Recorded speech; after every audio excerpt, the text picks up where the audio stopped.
주신 하나님의 말씀 사사기 4장 1절에서 24절까지입니다. 다 찾으셨으면 아멘 하겠습니다. 천천히 합독하겠습니다. 시작. 에훗이 죽으니 이스라엘 자손이 또 여호와의 목전에 악을 행하매 여호와께서 하솔에서 통치하는 가나안 왕 야빈의 손에 그들을 파셨으니 그의 군대 장관은 하로셋 학고임에 거주하는 시스라요. 야빈 왕은 철병거 900대가 있어 20년 동안 이스라엘 자손을 심히 학대했으므로 이스라엘 자손이 여호와께 부르짖었더라. 그때에 랍비돗의 아내 여선지자 드보라가 이스라엘의 사사가 되었는데 그는 에브라임 산지 라마와 베델 사이 드보라의 종려나무 아래에 거주하였고 이스라엘 자손은 그에게 나아가 재판을 받더라. 드보라가 사람을 보내어 아비노함의 아들 바락을 납달리 게데스에서 불러다가 그에게 이르되 이스라엘 하나님 여호와께서 이같이 명령하지 아니하셨느냐? 너는 납달리 자손과 스불론 자손 10,000명을 거느리고 다볼산으로 가라. 내가 야빈의 군대 장관 시스라와 그의 병거들과 그의 무리를 기손강으로 이끌어 내게 이르게 하고 그를 내 손에 넘겨주리라 하셨느니라. 바락이 그에게 이르되 만일 당신이 나와 함께 가면 내가 가려니와 만일 당신이 나와 함께 가지 아니하면 나도 가지 아니하겠노라. 이르되 내가 반드시 너와 함께 가리라. 그러나 내가 이번에 가는 길에서는 영광을 얻지 못하리니 이는 여호와께서 시스라를 여인의 손에 파실 것임이니라 하고 드보라가 일어나 바락과 함께 게데스로 가니라. 바락이 스불론과 납달리를 게데스로 부르니 10,000명이 그를 따라 올라가고 드보라도 그와 함께 올라가니라. 모세의 장인 호밥의 자손 중 겐사람 헤벨이 자기 족속을 떠나 게데스에 가까운 사난님 상수리 나무 곁에 이르러 장막을 쳤더라. 아비노함의 아들 바락이 다볼산에 오른 것을 사람들이 시스라에게 알림해 시스라가 모든 병거 곧 철병거 900대와 자기와 함께 있는 모든 백성을 하로셋 학고임에서부터 기손강으로 모은지라. 드보라가 바락에게 이르되 일어나라. 이는 여호와께서 시스라를 내 손에 넘겨주신 날이라. 여호와께서 너와 앞서 가지 아니하시느냐 하는지라. 이에 바락이 10,000명을 거느리고 다볼산에서 내려가서 께서 바락 앞에서 시스라와 그의 모든 병거와 그의 온 군대를 칼날로 혼란에 빠지게 하시매 시스라가 병거에서 내려 걸어서 도망한지라. 바락이 그의 병거들과 군대를 추적하여 하로셋 학고임에 이르니 시스라의 온 군대가 다 칼에 엎드러졌고 한 사람도 남은 자가 없었더라.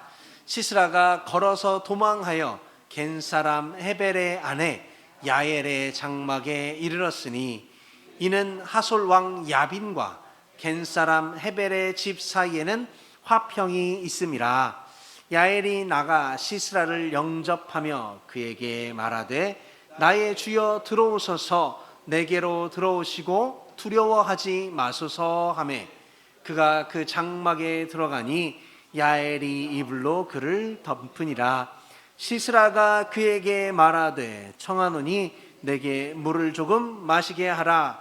내가 목이 마르다 하매 우유 부대를 열어 그에게 마시게 하고 그를 덮으니 그가 또 이르러 장막문에 섰다가 만일 사람이 와서 내게 묻기를 여기 어떤 사람이 있느냐 하거든 너는 없다 하라 하고 그가 깊이 잠드니 헤벨의 아내 야엘이 장막 말뚝을 가지고 손에 방망이를 들고 그에게로 가만히 가서 말뚝을 그의 관자놀이에 박음에 말뚝이 꿰뚫고 땅에 박히니 그가 기절하여 죽으니라.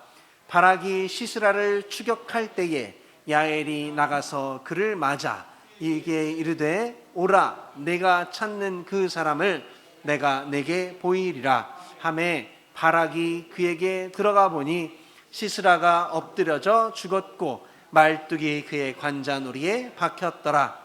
그와 같이 이 날에 하나님이 가나안 왕 야빈을 이스라엘 자손 앞에 굴복하게 하신지라.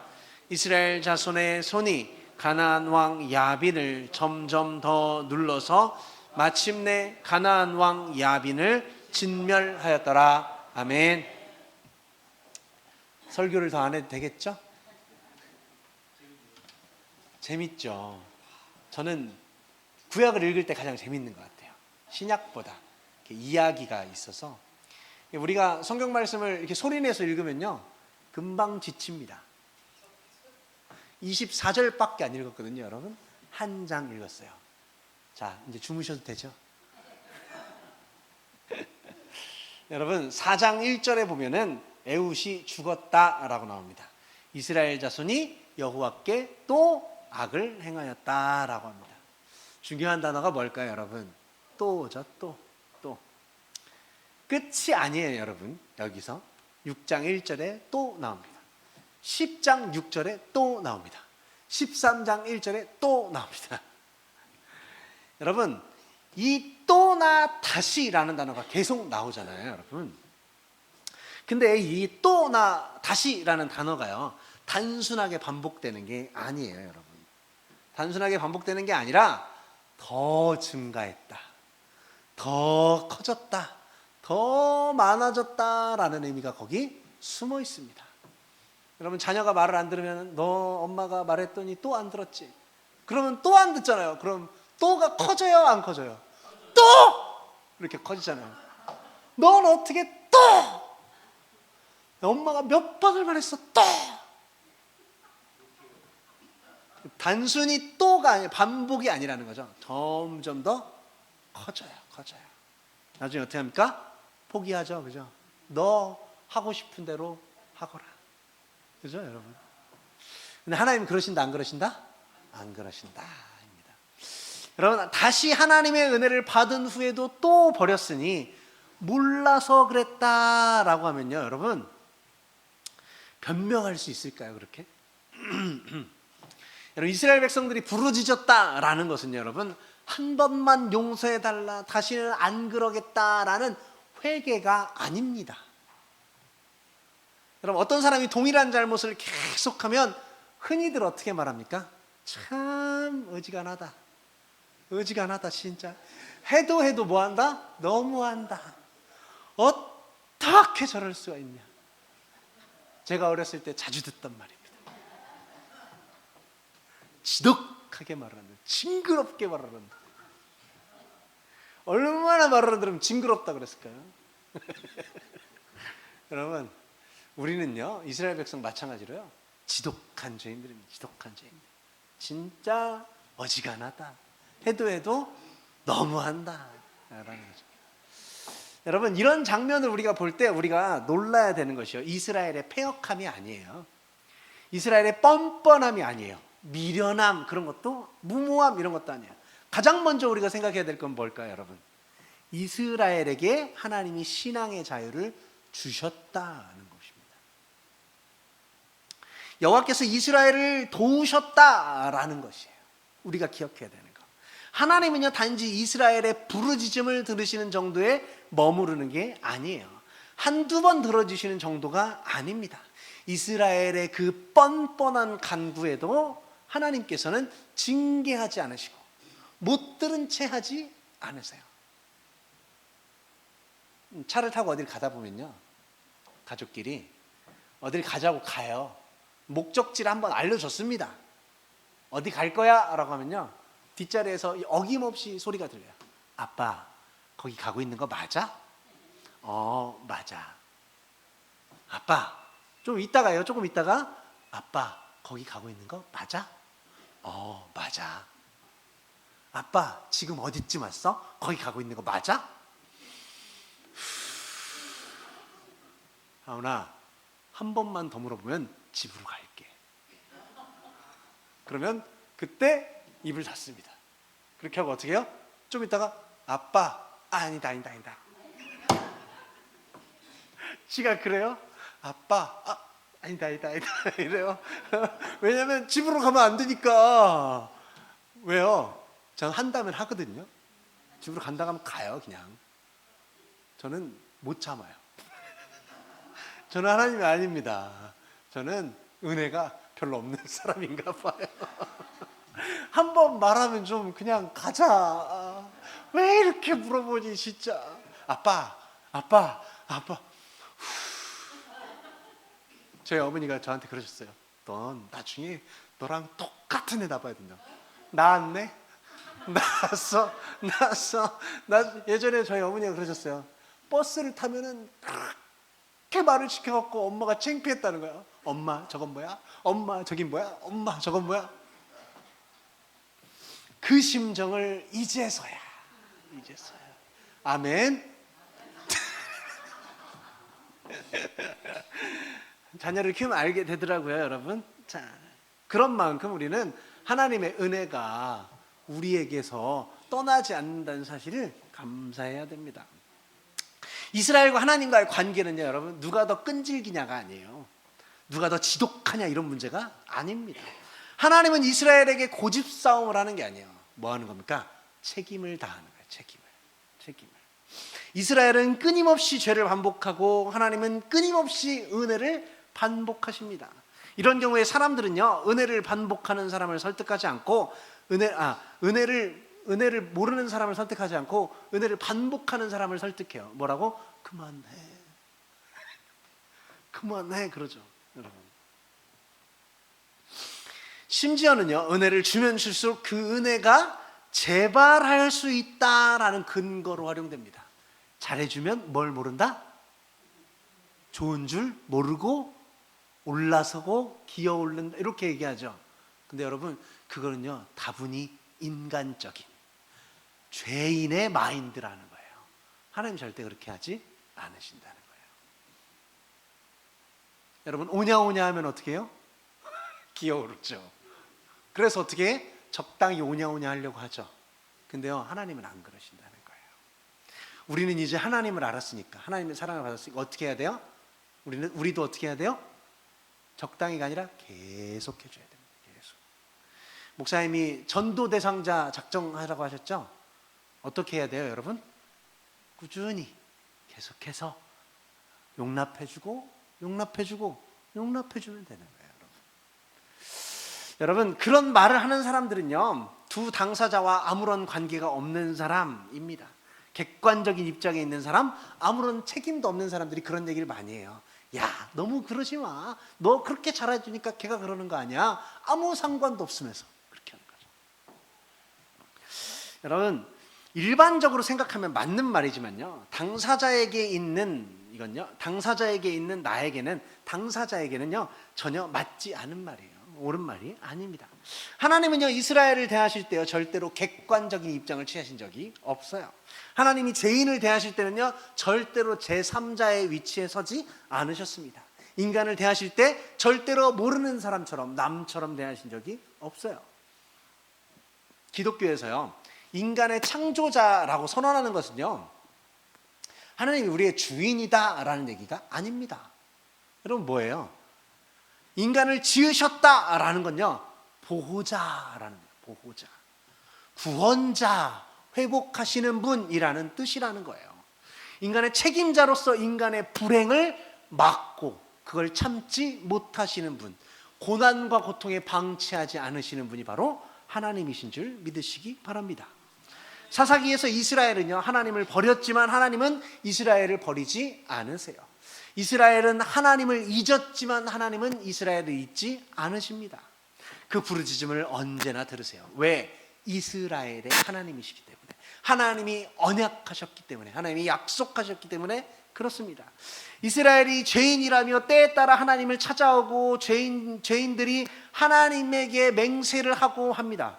이스라엘의 태도와 자세가 어떠한지 간에 이스라엘의 행동으로 말미암아 하나님과의 약속은 깰 수 없다라는 거예요. 뭐가 그러지? 자꾸? 여러분, 그 드라마 같은 거나 우리 옛날 어른들 말씀 보면은 호적에서 파낸다고 하죠. 그죠? 호적에서 파낸다.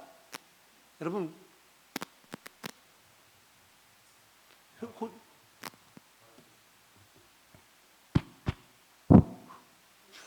괜찮은데? 왜 자꾸 그러지? 호적에서 파낸다는 얘기를 하잖아요, 여러분.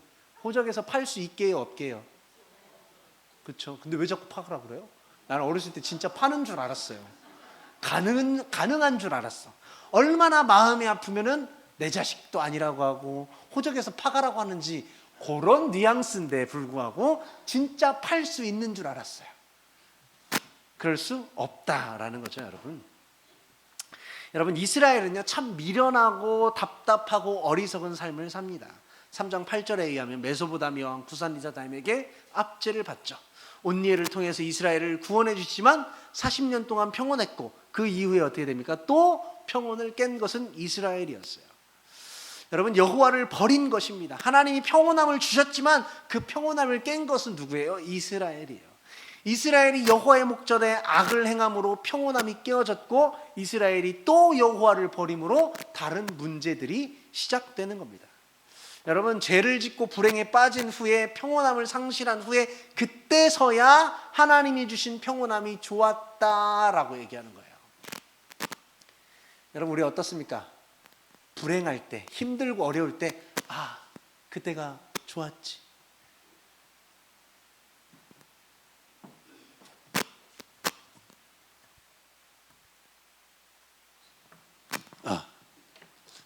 내가 아닌 것 같은데? 이게 아닌 것 같은데? 불편하시죠? 약간. 네. 제가 불편해요.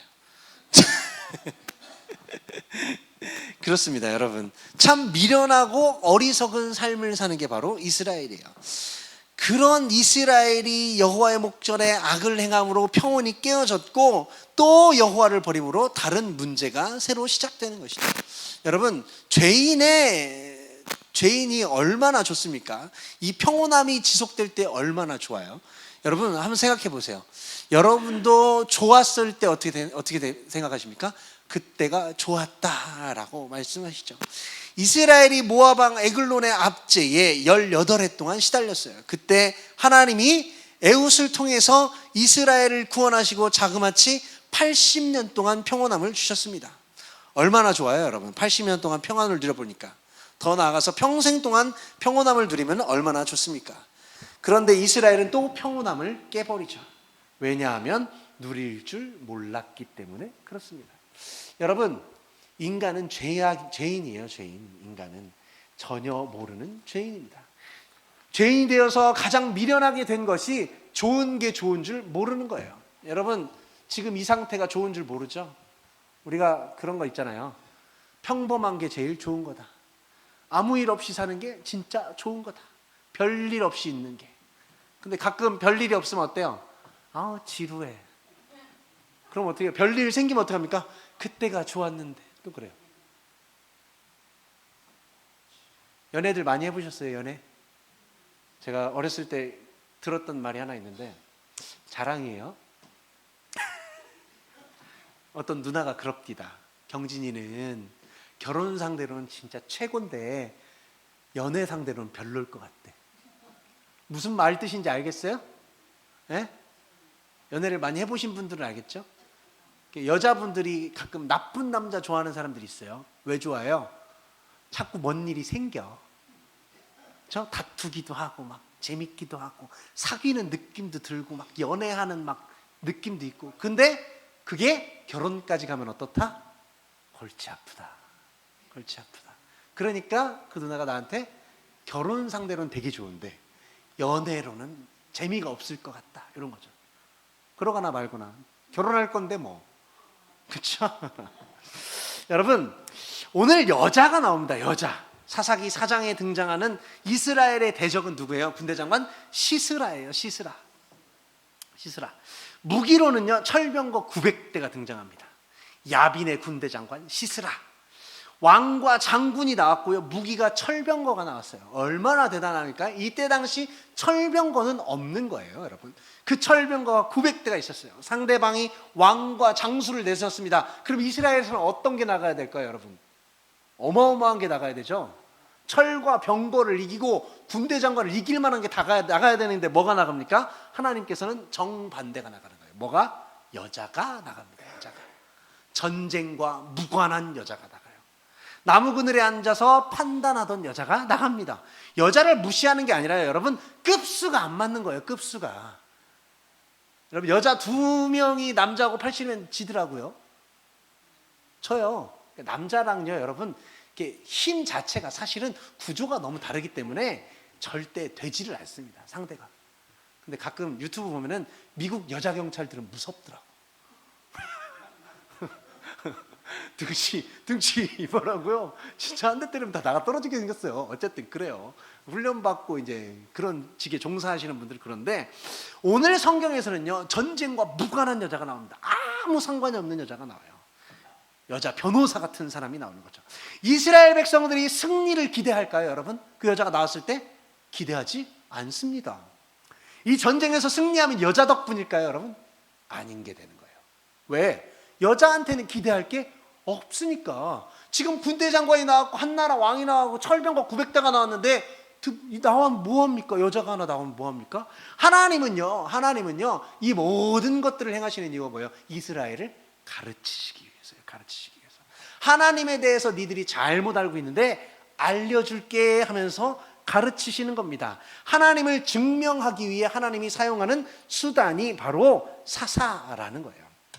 엄밀하게 말하면 사사는요, 여러분, 특정 인물이 아니고 특정 직분도 아니고 특정 시기에만 있었던 것이 아니에요. 하나님을 알려고 하나님이 세우시는 대상들이 전부 사사라는 거예요. 여러분, 아브라함도 사사입니다. 홍해도 사사예요.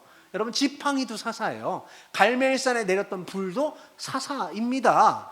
여러분, 심판, 판단이라고 불렸는데 이것을 사사 또는 판관이라고 부르니까 마치 사람만 해당하는 것처럼 느끼는데 그렇지 않습니다.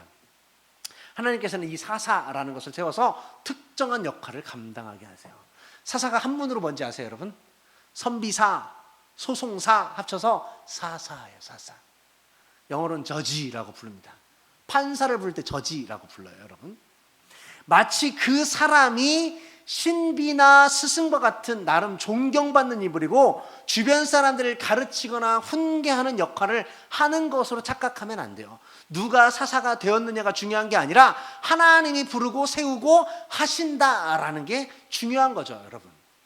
여러분, 결혼식 어제 저도 다녀왔는데 하얀 드레스를 하객이 입고 가면요, 화려한 화장을 하고 가거나 하면 꽃다발만큼 눈호강 하는 것으로 멋내려고 하려고 하면 안 됩니다. 왜요?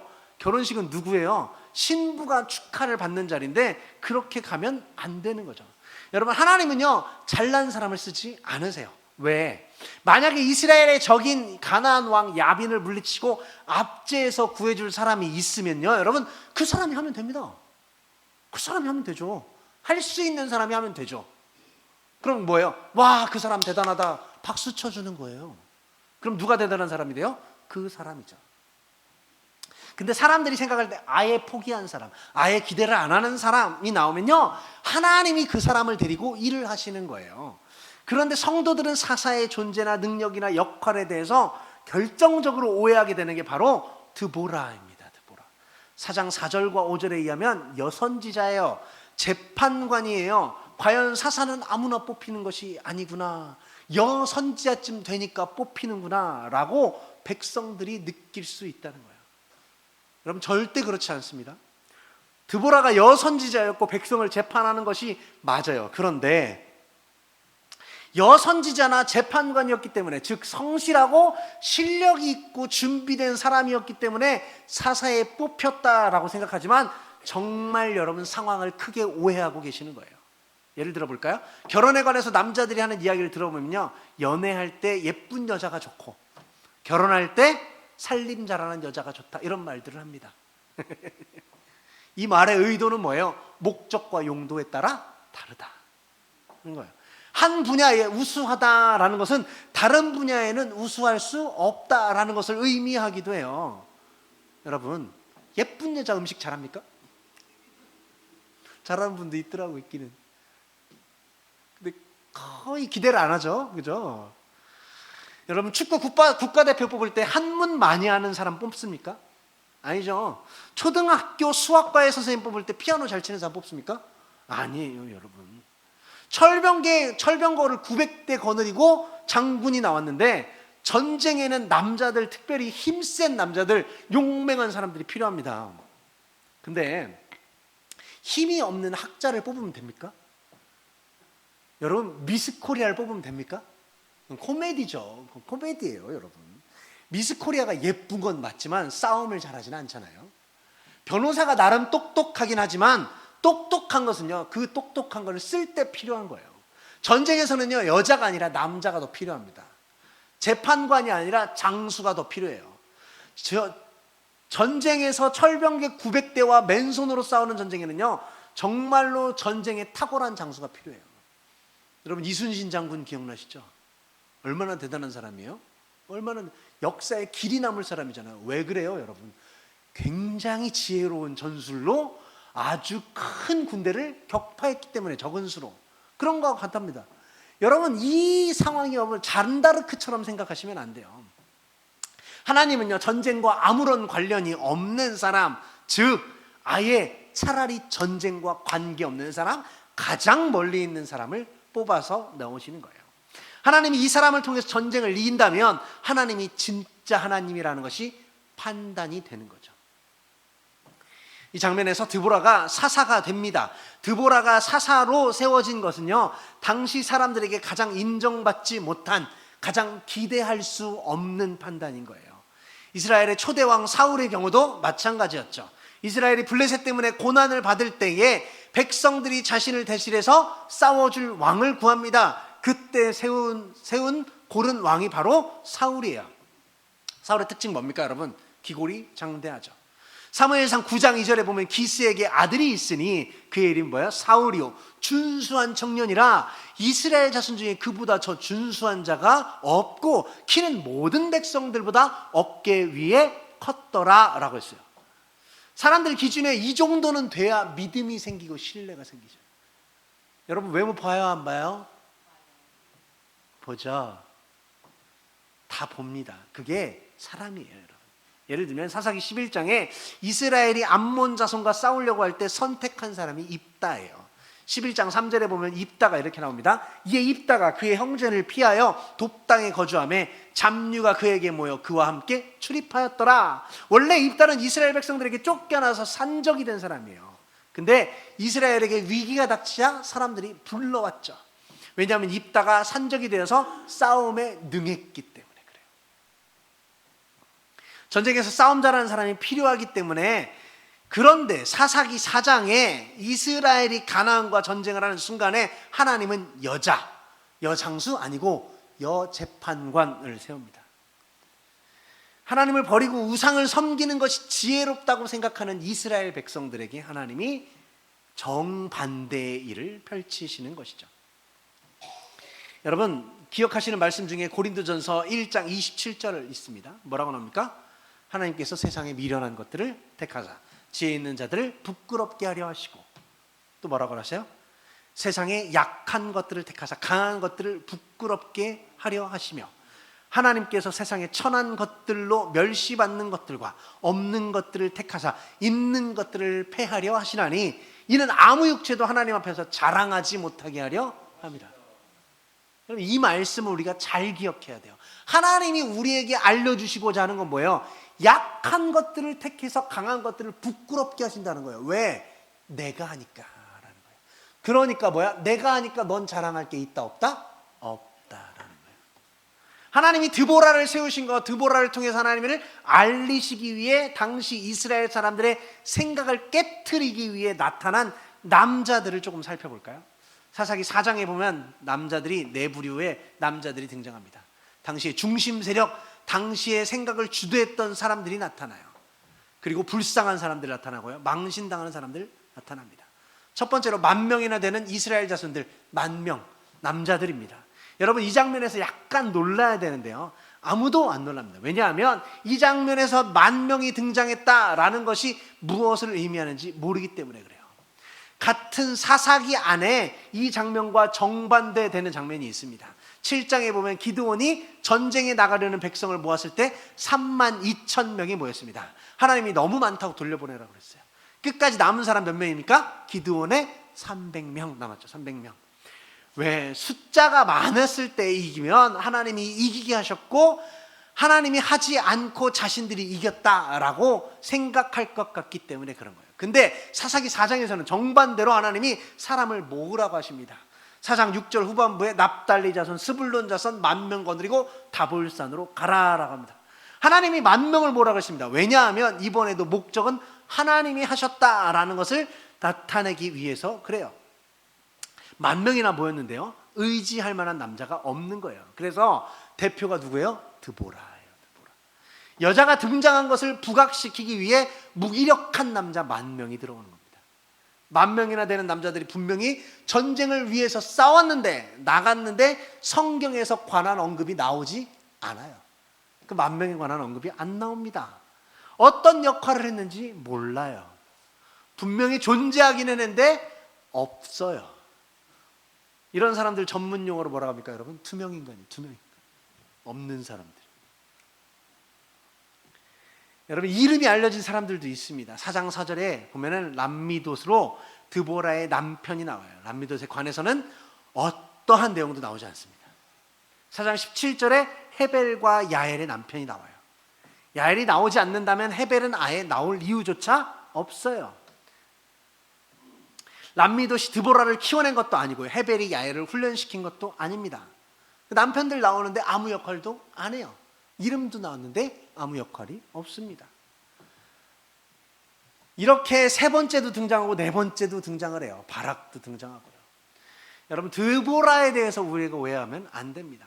바락이라는 사람이 드보라에게 집착할 정도로 보여져요. 드보라에게 믿을 만한 무슨 구석, 전쟁에서 이길 것 같은 그런 근거가 있었던 것이 아니냐고 생각하시면 안 됩니다. 바락은요, 당시 이스라엘 백성이 가지고 있던 우상 종교, 이방 종교, 이런 것들을 보여줘요. 타 종교에는 신이 있고 신의 의견을 전달하는 신녀, 신탁녀가 있습니다. 그 사람들은 뭐예요? 영매에게 끌려 포를 뒤집어 쓰고 등장하는 사람들이 나오죠. 영화에 보면 가끔 나오죠. 이렇게 두건 쓰고 이렇게 나오는 사람들. 여러분, 자신들이 전해준 말씀을 드보라에게 매달리는 게 아니에요. 왜냐하면 당시에 모든 종교가 그런 시스템이 있었어요. 이스라엘이 가나안 왕 야빈에게 20년 동안 학대를 당했습니다. 단지 정치적, 경제적 학대가 아니라 종교적으로도 가나안 종교, 가나안 신들에게 빠져들고 익숙해졌다는 것을 보여주는 증거가 나타나는 거예요. 성경이 등장인물의 숫자, 등장인물의 언어, 행동을 하나님을 통해서 세밀하게 그 죄인들의 사고방식이 틀렸다는 것을 지적하는 것들이 나옵니다. 네 번째 등장하는 남자가 2명이 있어요. 가나안 왕 야빈과 야빈 왕의 군대장관 시스라가 나옵니다. 여러분, 시스라는요, 전쟁 역사에 길이 남을 사람처럼 보여요. 아마도 승리를 당연하게 여겼을 거예요. 4장 13절에 보면 모든 병거 곧 철병거 900대와 자기와 함께 있는 모든 백성을 함께 모았다라고 나옵니다. 여러분, 객관적으로 압도적인 전력을 보여줘요. 객관적으로 압도적인 우위를 보여줍니다. 도저히 패할 수가 없는 거죠. 그런데 예상 밖의 상황이 나옵니다. 기적 같은 상황이 나오죠. 무기가 약한 것도 아니고 군사가 모자란 것도 아니고 전략을 잘못 세운 것도 아니고 사기가 떨어진 것도 아니에요. 다만 도무지 어쩔 수 없는 상황이 펼쳐진 거예요. 바락 앞에서 시스라와 그의 모든 병거와 그의 온 군대를 하나님께서 칼날로 혼란에 빠지게 만드십니다. 시스라는 이전에 이런 것을 경험해 보지 못했을 거예요. 예상한 적도 없을 거예요. 결국 그가 할 수 있는 일은 뭐예요? 시스라는 병거에서 내려서 도망했어요. 게다가 도망해서 쉬는 것으로 끝나지 않습니다. 4장 21절에 보면 그가 깊이 잠드니 헤벨의 아내 야엘의 장막에 말뚝을 가지고 손에 방망이를 들고 그에게로 가만히 가서 말뚝을 그의 관자놀이에 넣었다라고 나옵니다. 장군 시스라가 소유한 철병거 900대와 야엘이 가진 방망이가 붙어서 누가 이겼어요? 방망이가 이기는 거예요. 가장 불쌍한 사람 가나안 왕 야빈 또 있습니다. 시스라가 전쟁에 나왔죠. 4장 23절에 이와 같이 이날에 하나님이 가나안 왕 야빈을 이스라엘 자손 앞에 굴복하게 하신지라. 이스라엘 자손의 손이 가나안 왕 야빈을 점점 더 눌러서 마침내 가나안 왕 야빈을 진멸한다라고 나옵니다. 여러분, 아마 야빈은 어떻게 된 영분인지 모를 거예요. 어떻게 자신이 진멸된지 모를 겁니다. 하나님은 남자들을 망신 주고 여자들을 높여주기 위해서 이런 일들을 행하신 게 아니에요. 하나님 그런 분이 아닙니다. 남녀 차별하지 않으세요. 이 장면을 보면요, 야슨만을 위해서 야슨만은 위대하다라는 결론이 나올 수 있습니다. 당시 주도 세력이 남자들이었기 때문에 주도 세력들의 무기력함을 드러내고 하나님이 하시면 여자를 데리고도, 장수가 아닌 일반인 아줌마를 데리고도 전쟁에서 이길 수 있다라는 것을 보여주는 거예요. 여러분, 되게 중요하죠. 문학적인 이 기법 중에 대조, 이런 게 굉장히 중요합니다. 그걸 통해서 확 드러낼 수 있는 거죠. 가나안 야빈 시스라를 이기기 위해서 하나님이 선택하신 게 여자였고 막대기였고 그저 관자놀이를 뚫고 간 말뚝이었다라는 거죠. 이스라엘은요, 여러분, 하나님을 버렸습니다. 하나님을 믿는 것이 아니라 자신들에게 별 도움이 되지 않는다라고 생각했어요. 차라리 바알과 아세라를 섬기는 게 낫다라고 생각했어요. 현실적이다라고 생각했습니다. 그러나 하나님은요, 이 사건을 통해서 하나님이 참 신이고 모든 것을 가능하게 한다라는 것을 알려주시기 위해서였다라는 거예요. 여러분, 성경에 보면 가끔 전쟁 얘기가 많이 나오죠. 왜 전쟁 얘기가 많이 나올까요, 여러분? 전쟁 얘기가 엄청 많이 나오잖아요. 그때는요, 전쟁이라는 걸 통해서 이 사람들이 섬기고 있는 신, 나라의 신, 이 사람들 민족의 신과 이 사람들 민족의 신이 붙는 게 뭐예요? 전쟁으로 해결이 되는 거예요. 전쟁. 그래서 그 전쟁을 통해서 하나님이 내가 다 이겨라는 걸 보여주시기 위하는 거죠. 여러분, 하나님은 모든 것을 가능하게 하시고 모든 것을 가르쳐 주십니다. 정말 은혜로운 것이 이스라엘이 전쟁에 나갔던 바락이 승리할 만한 어떤 역할도 하지 않았다라는 거예요. 승리는 누가 주셨습니까? 바로 하나님이 주셨어요. 비록 바락이 하나님을 믿는 모습 대신 우상 종교적 형태를 보였지만 하나님은 승리를 주셨어요. 하나님은 이스라엘이 잘해서 도와주신 것이 아니라 하나님이 도와주심으로 이스라엘이 잘 되기를 원하셨기 때문에 이런 거예요. 여러분, 생각해 보세요. 여러분, 은혜 왜 받습니까? 교회 와서 은혜 받는 이유, 열심히 해서, 헌금을 열심히 해서, 헌신을 열심히 해서, 봉사를 열심히 해서 일주일 동안 거짓말 안 하고 잘 살아서 하나님을 잘 사모하는 마음을 간직하고 와서 하나님이 여러분에게 은혜를 주시는 게 아니다라는 거예요. 뭐예요? 하나님이 우리에게 은혜를 주시는 이유는 우리를 도와주심으로 우리가 잘 되기를 누가 바라시기 때문에? 하나님이 바라시기 때문에, 하나님이 원하시기 때문에 우리가 은혜 받는 줄 믿습니다. 한 가지 예를 하나 들어드리고 제가 말씀을 맺고자 합니다. 여러분, 어떤 축구 선수가 있었어요. 능력이 없습니다. 공을 잘 다루지도 못해요. 근데 열심히 노력했어요. 맨날 볼 차고요, 맨날 순 연습하고요, 드리블 연습 맨날 했어요. 아무도 알아주지 않는데 매일매일 열심히 했어요. 그런 이 축구 선수에게 어느 날 감독이 불렀습니다. 너 오늘 나가서 뛰어. 그럼 어떻게 할까요? 나가서 열심히 뛰겠죠. 왜? 나는 여기 나와서 뛸 사람이 아닌데, 난 저기 2군에나 가야 되는 사람인데 여기에 경기를 나가게 해줬으니 어떻게 뛰어요? 죽을 힘을 다해서 뛰는 거예요. 왜? 고맙고 감사해서. 마찬가지입니다, 여러분. 여러분, 이 자리, 하나님의 사랑, 하나님의 은혜를 받을 자격과 조건이 없어요. 근데 하나님께서 주셨죠. 우린 뭐 해야 돼요? 열심히.